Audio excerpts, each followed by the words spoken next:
And good morning. It's Tuesday. And for Tuesday, we read Romans 11 through 24. So I ask, did they stumble in order that they might fall?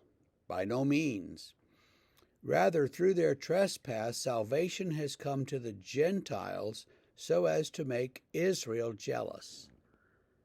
Now, if their trespass means riches for the world, and if their failure means riches for the Gentiles, how much more will their full inclusion mean? Now I'm speaking to you Gentiles. Inasmuch then as I am an apostle to the Gentiles, I magnify my ministry in order somehow to make my fellow Jews jealous, and thus save some of them. For if their rejection means the reconciliation of the world, what will their acceptance mean but life from the dead? If the dough offered as first fruits is holy, so is the whole lump, and if the root is holy, so are the branches. But if some of the branches were broken off, and you, although a wild olive shoot, were grafted in among the others, and now share in the nourishing root of the olive tree, do not be arrogant toward the branches.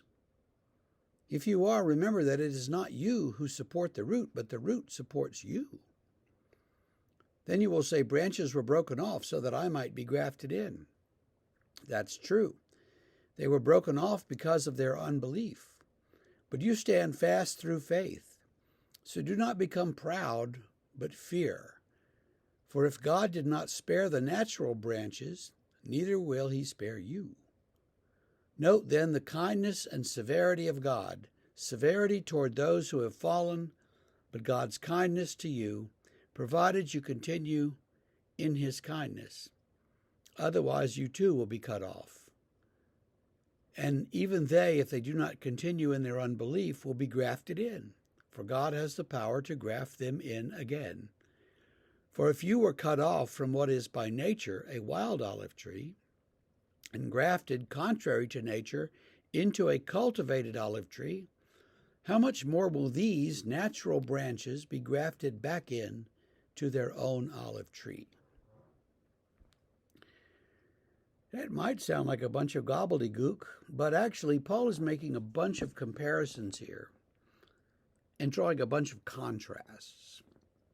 You know, he says if the Jews rejected Jesus, and so the Gentiles came in, well, that's good for the Gentiles. So then if the Jews were to accept Jesus, how much better that would be for the Gentiles than their rejection. So you see this contrast. And then he goes on with the olive tree, and he talks about the Gentiles are a wild olive branch, and they're grafted into this tree, and they're supported by the tree's roots. Well, all of that means they're supported by the Jewish tradition and the scriptures and the prophets and the whole package, you know. And he says if they were, if the Gentiles, the wild branch, is supported by all of that, then how much better it'll be for when the Jews come back, because they'll be grafted into the same tree, not to some strange tree.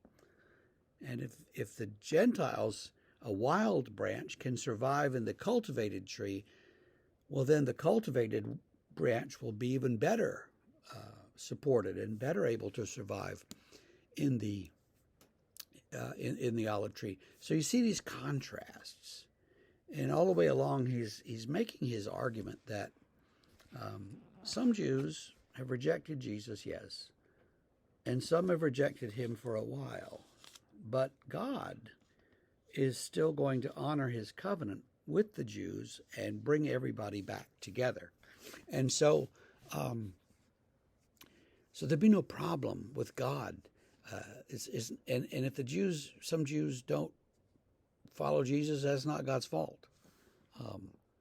It's just what happened. And Paul says, so don't let that happen to you. Stay faithful. And that's a good message for today. Let's just hang on and stay faithful in this wild and crazy world.